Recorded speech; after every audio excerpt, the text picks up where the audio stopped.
नेताजी सुभाष चंद्र बोस। महान स्वतंत्रता संग्राम सेनानी सुभाष चंद्र बोस बड़े रहस्यमय व्यक्ति थे। उनमें अपने जीवन काल में एक संप्रभु भारत को देखने का उत्साह और जुनून था। वह स्वतंत्रता आंदोलन के महान नेताओं में शुमार थे और नेताजी कहलाए, मगर उनकी मृत्यु भी उतनी ही उलझन का विषय रही है।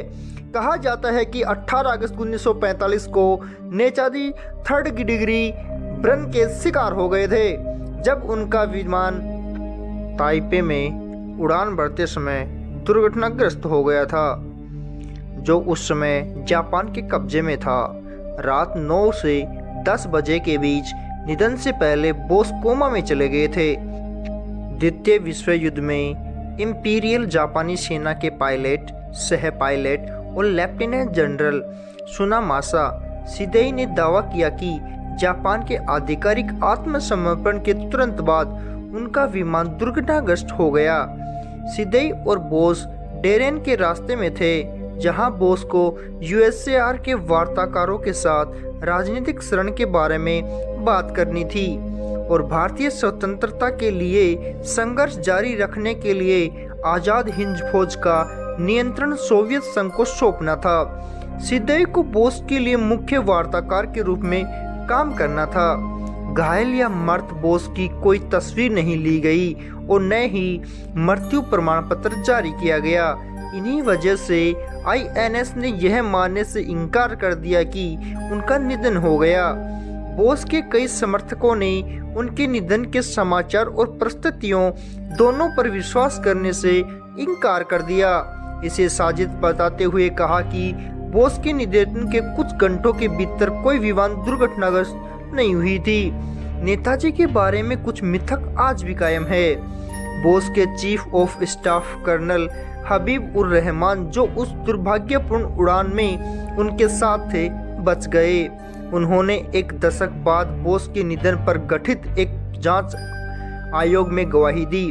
कहा जाता है कि बोस की अस्थियां टोक्यो के रेंकोजी मंदिर में रखी हुई हैं। 1940 के बाद जब वह कोलकाता में हाउस अरेस्ट में बच गए थे तो उनके ठिकाने के बारे में अफवाहें बढ़ी। 1941 में जब वह जर्मनी में दिखाई दिए तो उनके और उनकी व्यवस्थाओं के बारे में तरह तरह की अटकलें रहीं। उनको लेकर अटकलों और रहस्यों का सिलसिला विमान हादसे के बाद भी जारी रहा। विमान हादसे के बाद भी लंबे समय तक उनके जिंदा रहने की अफवाहें रह रहकर उड़ रही। सन 1950 के दशक में कहानियों सामने आने लगी कि बोस तपस्वी बन गए थे। इतिहासकार लियोनार्ड ए गॉर्डन ने 1960 के दशक में इसे मिथक बताया था। हालांकि बोस के कुछ सहयोगियों ने सुभाषवादी जनता का गठन किया, जो इस कथा को बढ़ावा देने वाला एक संगठन था कि बोस उत्तर बंगाल के सोलमारी स्थित एक अभ्यारण्य में चले गए थे। कुछ रिपोर्ट्स स्पष्ट रूप से नेताजी की मृत्यु को स्थापित करती हैं। कहा गया कि मित्सुबिशी के 21वां वर्षक विमान जिस पर वह सवार थे, ताइपे में उड़ान भरने के तुरंत बाद दुर्घटनाग्रस्त हो गया। भारत सरकार ने अब तक नेताजी की मृत्यु या लापता होने की 3 जांच कराई हैं।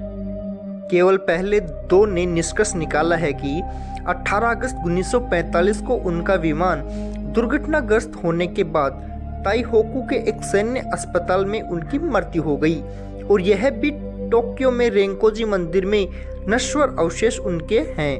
वे इस प्रकार हैं। विमान दुर्घटना घटा के बाद फैली अफवाहों के आलोक में लॉर्ड माउंटबेटन के नेतृत्व में दक्षिण पूर्व एशिया के सुप्रीम एलाइड कमांडर ने एक खुफिया अधिकारी कर्नल जॉन फिगेस को बोस की मौत की जांच करने का काम सौंपा। 5 जुलाई 1946 को प्रस्तुत फिगेस की रिपोर्ट गोपनीय थी।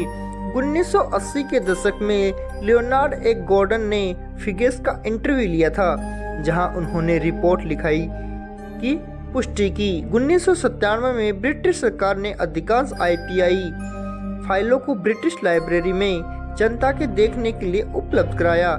हालांकि फिगेस की रिपोर्ट उनमें नहीं थी। फिगेस की रिपोर्ट और गॉर्डन की जांच 4 बातों की पुष्टि करती है। 18 अगस्त 1945 को ताइहोकू हाईवे अड्डे के पास एक विमान दुर्घटनाग्रस्त हो गया, जिसमें सुभाष चंद्र बोस सवार थे। बोस का उसी दिन पास के सैन्य अस्पताल में निधन हो गया। ताइहोकू में उनका अंतिम संस्कार किया गया और उनकी राख को टोक्यो भेज दिया गया। तो ये कुछ खास बातें थी महान स्वतंत्रता सेनानी सुभाष चंद्र बोस जी के बारे में। जय हिंद।